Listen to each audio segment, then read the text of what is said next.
Yulianti Warna Batik merupakan salah satu industri batik rumahan khas Pati yang terletak di Desa Langgenharjo, Kecamatan Juwana, Kabupaten Pati.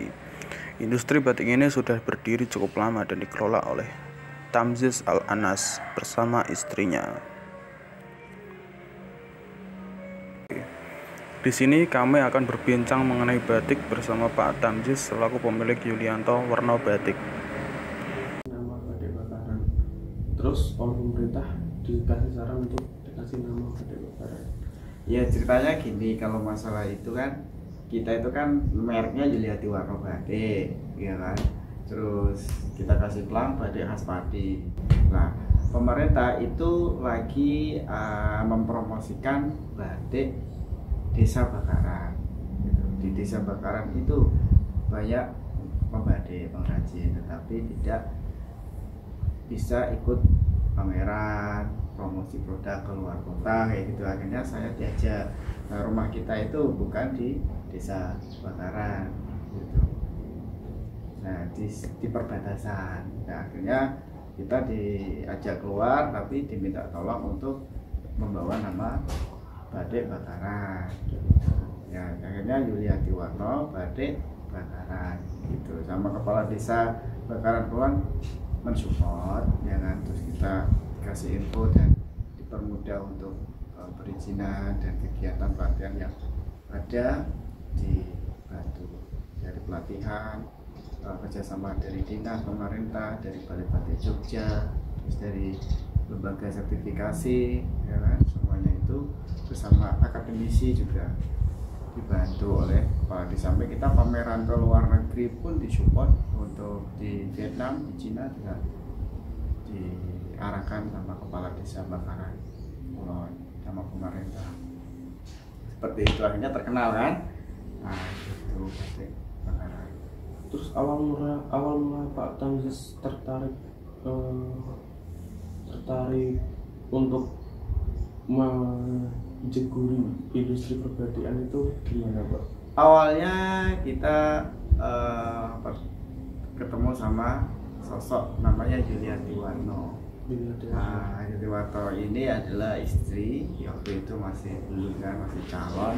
Dia memang menggeluti batik. Di saat dia masih kuliah di Undip Sastra Inggris, dia sudah memilih untuk menjadi pengusaha. Nah, karena potensi di sini itu adalah batik yang menurut dia bisa jalankan, dan momentum saat itu pemerintah juga lagi memperjuangkan batik Indonesia.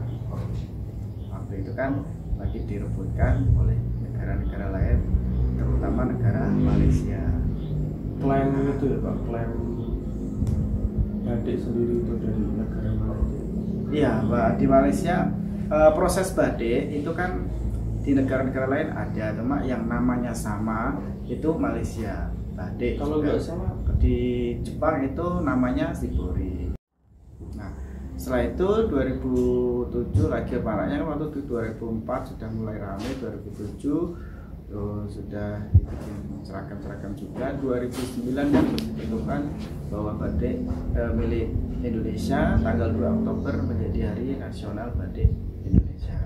Nah, itu tahun 2007 sudah merintis dari Kota Semarang, memang kuliah sambil merintis pemasaran di Kota Semarang dan kota-kota besar lainnya. Kita ikut pameran, terus menawarkan produk ke kantor-kantor, ke butik-butik, terus ke pasar besar gitu kan. Sampai ikut program pemerintah provinsi, kita ikut pameran keluar Jawa juga. Nah, setelah itu permintaan banyak, terus menata dari produksi di rumah-rumah tetangga. Terus setelah kita menikah itu difokuskan, disentralkan menjadi satu.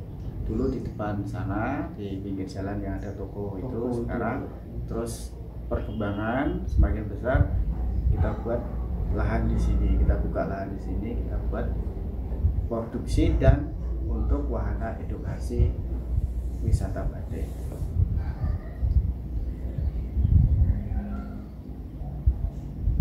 Nah, dari perjalanannya Pak Tansis nih, itu kan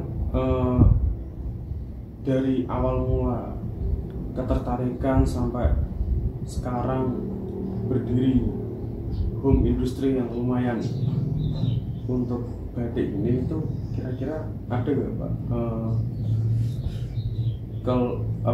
kalau kesah terus suka dukanya itu Pak dalam usaha batik ini? Ya ada.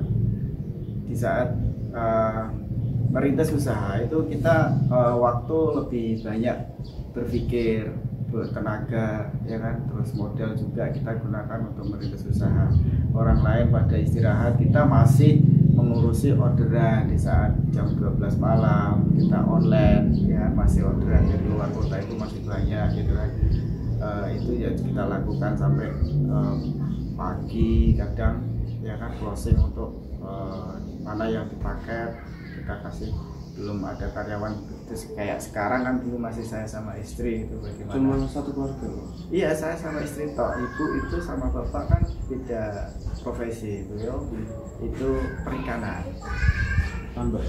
tambak ada, terus ekspor ikan bandeng ke trading, ekspor di Surabaya, terus pasar-pasar lokal.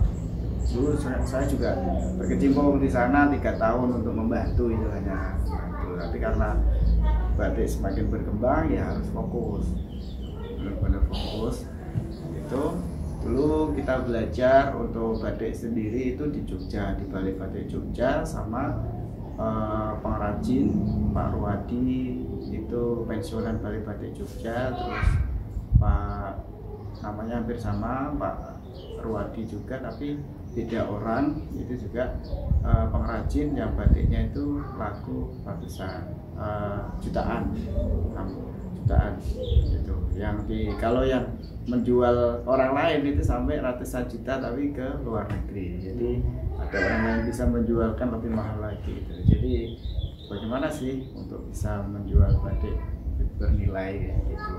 Jadi ada unsur seni, nggak hanya gambar gitu kan, pewarnaan, paduan warna itu kita belajar di sana. Terus akhirnya kita mengikuti bagaimana batik di sekitar kita, khususnya di Juwana ini, seperti apa pola-pola dan corak ragam warnanya, punya khas sendiri.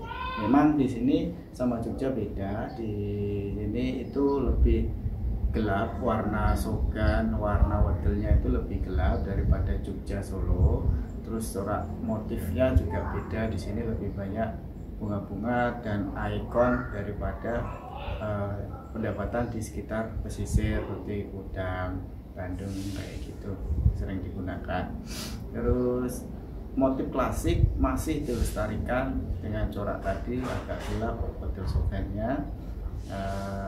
Dan ada kontemporernya itu remekan. Itu setelah klasik muncullah remekan yang disederhanakan, digunakan untuk seragam PNS waktu zamannya Pak Bupati Kasiman, masuk di situ. Terus berkembang sampai warna-warni kontemporer. Dulu kan cuma seperti ini, ini tapi ada remekannya. Setelah klasik, ini klasik ya, klasik seperti ini agak gelap. Terus untuk seragam, jadi motifnya sederhana tetapi ada remekannya.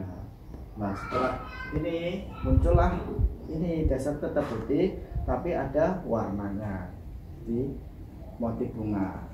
Terus ini berkembang lagi ke sini, dasarnya ada warna-warni bunga. Ini yang laris manis. Saya bawa ke Cina dengan corak warna merah sama kuning, itu laris manis dengan kontemporer seperti ini. Yang klasik masih kita lestarikan, masih kita buat irangan istilahnya, kan? Oh ya, untuk jenisnya sendiri Pak, yang bisa dikategorikan sebagai jenis batik bakaran sama batik biasa, batik lokal itu seperti apa Pak? Batik ya, khasnya yang secara sekarang kan seperti ini ya, ada remekannya, warnanya cerah, ngejreng-ngejreng, itu yang diminati. Terus melihat kayak gini tuh langsung orang, oh ya itu batik bakaran, pesisir Juwana gitu. Terus klasiknya irangannya seperti ini, itu juga nah, seperti ini, itu khas untuk motif klasik pesisir Juwana atau Bakaran. Ya, ada gandrung, ada stumukti, liris, ungker, ini irengan. Di sini ada motif yang sudah dipatenkan, motif Minatani. Ini kelengan seperti ini, irengan. Ini motif Minatani yang sudah dipatenkan oleh pemerintah menjadi motif ikon Kabupaten Pati.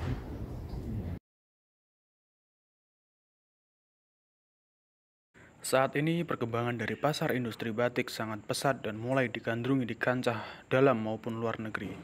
Kesuksesan ini tentunya dapat menginspirasi kaum muda untuk melanjutkan tren perkembangan pasar kerajinan asli yang merupakan hasil dari budaya bangsa Indonesia, seperti halnya batik sebagai salah satu contohnya.